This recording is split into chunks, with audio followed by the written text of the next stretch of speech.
what I basically got finished saying before was that I think that Governor Palin was extremely selfish in knowing that her daughter was going to be in the public eye while she was going to have to raise this child, have this child, and raise this child out of wedlock as the daughter of a member of the socially conservative party. Uh, First of all, I guess I just believe that there were many more qualified Republicans to take the vice presidential nomination. I have I'm just not trying. I'm trying not to be offensive to the Alaskan people, but you are literally detached from the rest of the country. And first of all, I don't think that that's a place where a young girl can get an idea of who she is and what she's about and the things that she believes in. She needs to be definitely exposed to the rest of the country before she can say, "Oh, yeah, I'm going to have this child and I'm going to marry the father of that child." Uh, I personally don't believe that she necessarily had a choice. In fact, that is the dividing line. It's pro-life and it's pro-choice. So since she's having life, she obviously didn't have a choice. And as a woman, I really find that very wrong. If you take a woman's studies course, you'll find that the GDP is heavily dependent on whether or not women have a choice as to their birth options. Okay, if you have women who are bound to have children that they're not necessarily ready or capable of supporting, then you have a sort of out of control spin cycle. You have a family who has to send their children to work so that they just can support the family because this woman is not able to make her own decisions about whether or not she is capable of supporting yet another child. All right. Secondly, Tucker Bounds. I think we all know that he got fired after Jon Stewart just nailed him on his own show. The man didn't even wear a real tie. He wore a bow tie. I'm not saying anything's wrong with bow ties, but he's supposed to be an adult. Um, and his credit, like what was mentioned, those things aren't easy to tie. I mean, I can't even do a regular sort of regular tie on a full necktie. I can't do that. Okay, but I don't have to. But this man could not answer the question about what decisions Governor Palin has made. All he wanted to say was that she has made military decisions. Now, as I've never been a governor, so I can't say what it is that a governor does. However, I have military family. I may or may not be a member of the military, all right? Uh, but I know that military decisions do not come from the governor except for in the state of a state emergency. And unless the federal government, as we learned in Katrina, okay, we learned in Katrina that the federal government cannot step in until the governor has declared a state of state emergency, until the governor has said that this state is in a condition of emergency and we need the federal government to step in. That is when the governor makes military decisions. And after that, it's at the federal level. And he couldn't answer the question. He could not, and in fact, if you'll watch, if you will really pay attention, none of these people can answer the questions that are asked of them as to what decisions has this woman made as governor. And the fact is that you make decisions at the state level. There is no comparison between the state and national level. Uh, uh, as the governor of Alaska, I guess I don't know how many people are in Alaska. Please do the research yourself.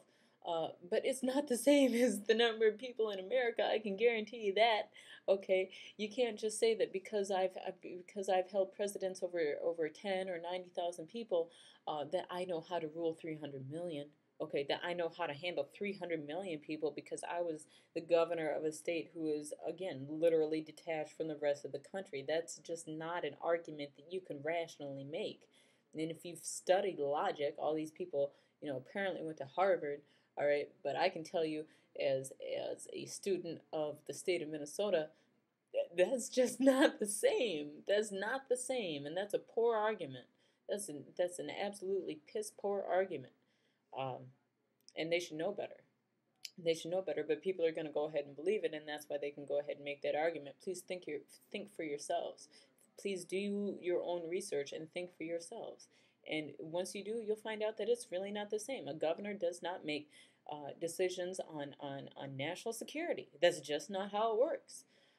So this woman was clearly, if she was qualified, she was not the most qualified. The Republicans could have made a better choice, and the truth is that they were really going after the woman vote. And as a woman, I'm highly offended. I am absolutely offended that you would think that I'm just going to flock to your party because you're going to put a woman on the vice presidential ticket. You know what? I wasn't fully behind Hillary Clinton, but I will say that I was very proud that she was doing this on her own right. Okay, Hillary Clinton was making progress for women. She didn't get shoved into it as a political move. She did it on her own, and that's not the same. It's highly insulting to say that, you know what, you should come over and vote for the GOP because we put a woman on our VP. Absolutely not. That's an insult. That's like saying, well, you can't make it without an old rich white man. Thank you. Um, there were more highly qualified. There were more highly qualified Republicans than that. And they also, I would be willing to bet, didn't have 5 children. And there's nothing wrong with having children. Okay, I don't know if you need to have 5 of them because, let's face it, we're a little overpopulated as it is. However, uh, we don't necessarily need somebody. I mean, as a mother, I know that my number one responsibility is making sure that my daughter is raised right. Now, how are you going to do that? How are you going to do that? You have a newborn child who it has Down syndrome. Okay, that is whatever you want to call it. It's a sort of disability. Okay, I'm trying to be politically correct, but it's a disability. And you're going to go ahead and tell me that that child's going to get the best care possible while you're traipsing around the country and the international stage as the vice president. What are you going to do? You're going to have somebody take care of that kid.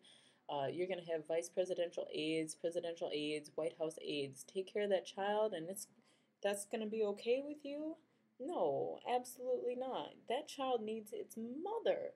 It needs its family. It doesn't need to be subjected to world controversy. That child needs its mother. How selfish. And again, I say how selfish that you knew that your daughter was 5 months pregnant and you just went ahead and said, you know what? I choose fame. I'm sorry, I really want to be the VP, and this might be the only chance that I get to have it. I choose fame over my family.